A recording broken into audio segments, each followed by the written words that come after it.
今天又是灵丹，这是北京三里屯某网红餐厅老板在朋友圈的感叹。曾经门庭若市、一座难求的网红店，如今门可罗雀。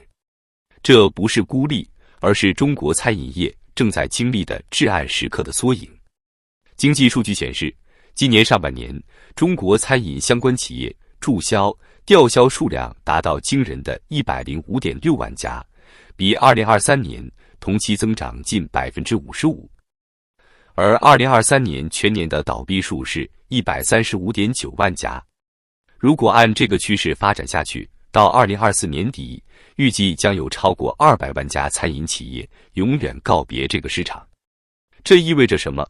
平均每天有5479家餐饮店倒闭，相当于每小时228家，每分钟近4家餐饮店在关门大吉。最受打击的是那些高端餐饮品牌，他们曾经是中国经济繁荣的象征，如今却纷纷败退。以米其林级小笼包著称的鼎泰丰，获得多项大奖的米其林餐厅山河万朵，号称高端法餐代表的 L 字头餐厅，都未能幸免于难。即便他们放下身段，推出298元、398元的平民套餐，依然挡不住客流断崖式下跌。数据显示，这些高端餐厅的营收将比去年同期普遍下滑了15%到50%。有业内人士透露，现在每天能开台的包房不到去年的1/3，很多餐厅的大厨都在玩手机打发时间。一位火锅店老板道出了实情，月营业额30万，光进货成本就要20多万，房租3万，水电2.5万，员工工资5万多，再加上778的杂费，每个月都要倒贴1万多。现在每做一单都是亏钱，干脆关门算了。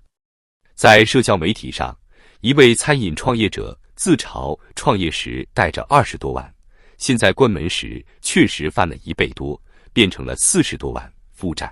这种黑色幽默背后是无数餐饮人的辛酸。更令人担忧的是，高端餐饮的金主们都消失了。从2022年底开始，互联网行业掀起降本增效风暴，房地产行业陷入寒冬。2023年，金融业大规模降薪，曾经热闹非凡的陆家嘴、国贸、CBD 变得萧条。上海高端餐饮品牌永福餐饮的掌门人翁庸军坦言，地产寒冬对他们的打击极其严重，商务宴请需求暴跌80%，包房预订量跌幅超过60%。蒲辉料理的负责人更是透露，自从金融街降薪潮爆发后，他们位于陆家嘴正大广场的门店营业额直接腰斩。处于中档位置的餐厅更是难上加难，一方面要维持品质和服务，另一方面却面临客流量骤减、客单价暴跌的双重打击。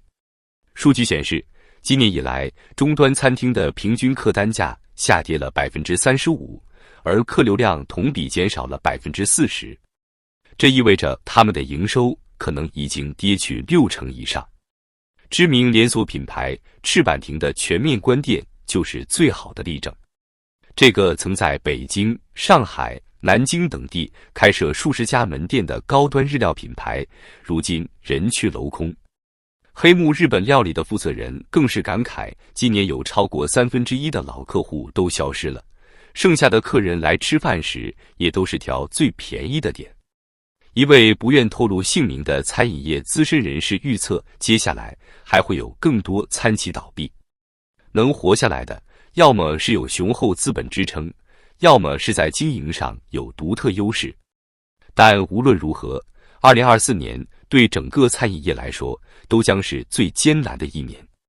要知道，现在连日料龙头赤坂亭倒闭时，都还欠着供应商货款，拖欠员工工资，预付卡没退。这种情况和之前倒闭的杭州山葵家如出一辙。这已经不是简单的经营不善，而是整个行业陷入了严重的信任危机。这场餐饮业的至暗时刻，不仅仅是几十万家店铺的倒闭这么简单，它折射出的是中国经济深层次的结构性问题。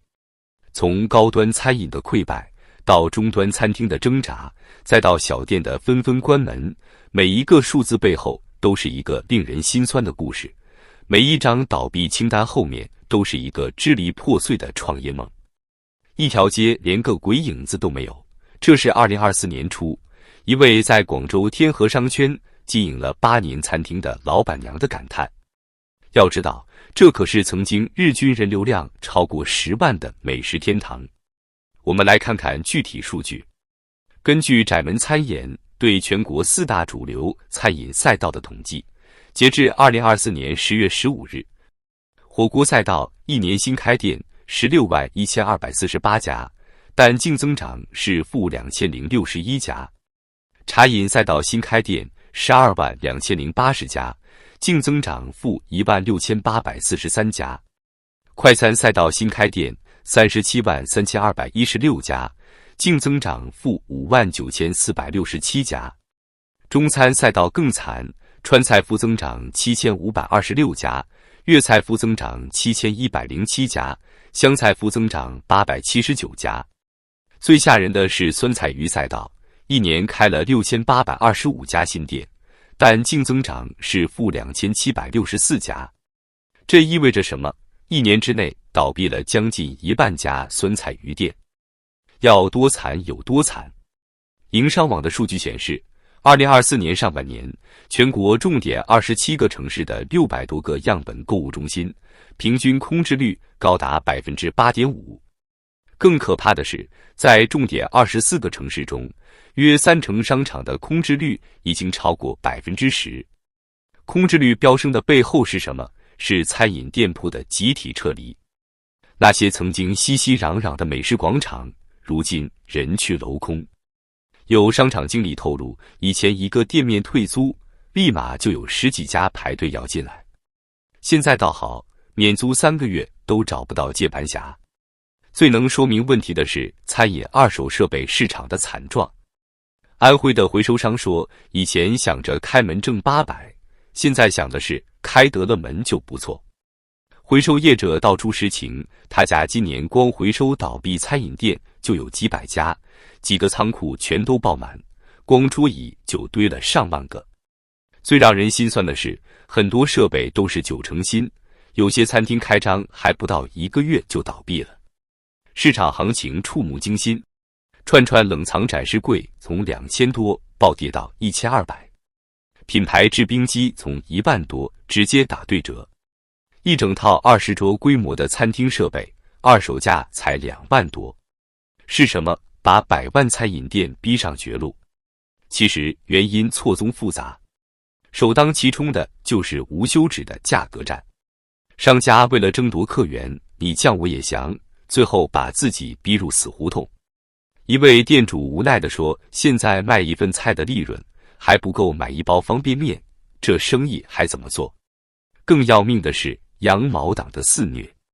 9.9元的小龙虾专门客，19.9元的自助餐吃货党，29.9元的火锅光盘侠，这些只挑超低价团购的顾客，正在榨干餐饮店最后一丝利润。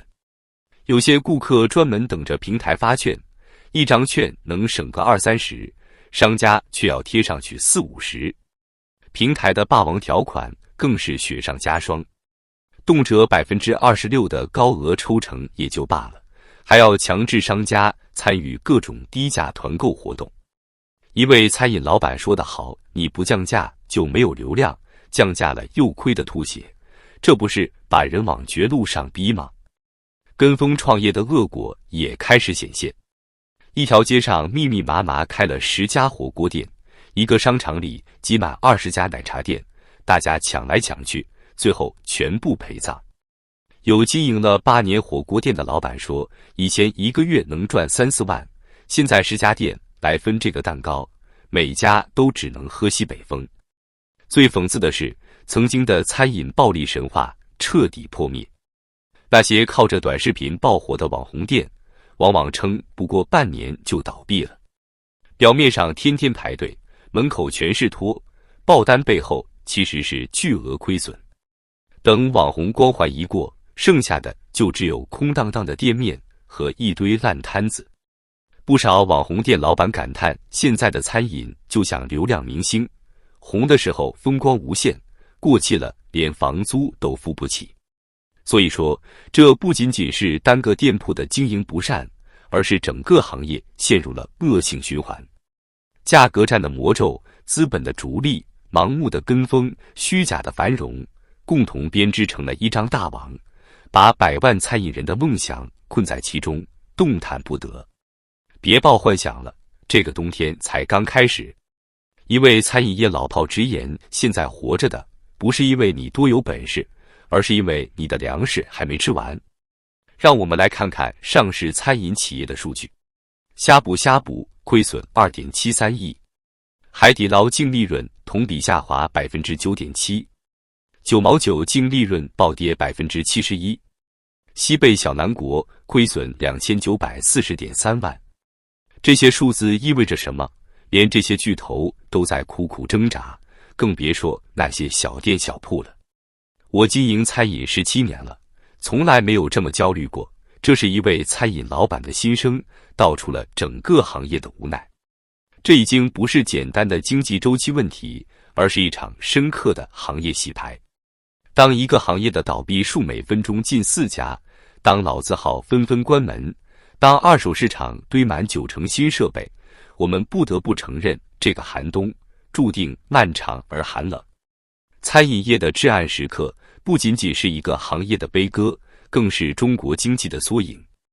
那些倒闭的门店背后，是无数破碎的创业梦想，是一个时代的结束，更是一个严酷新时代的开始。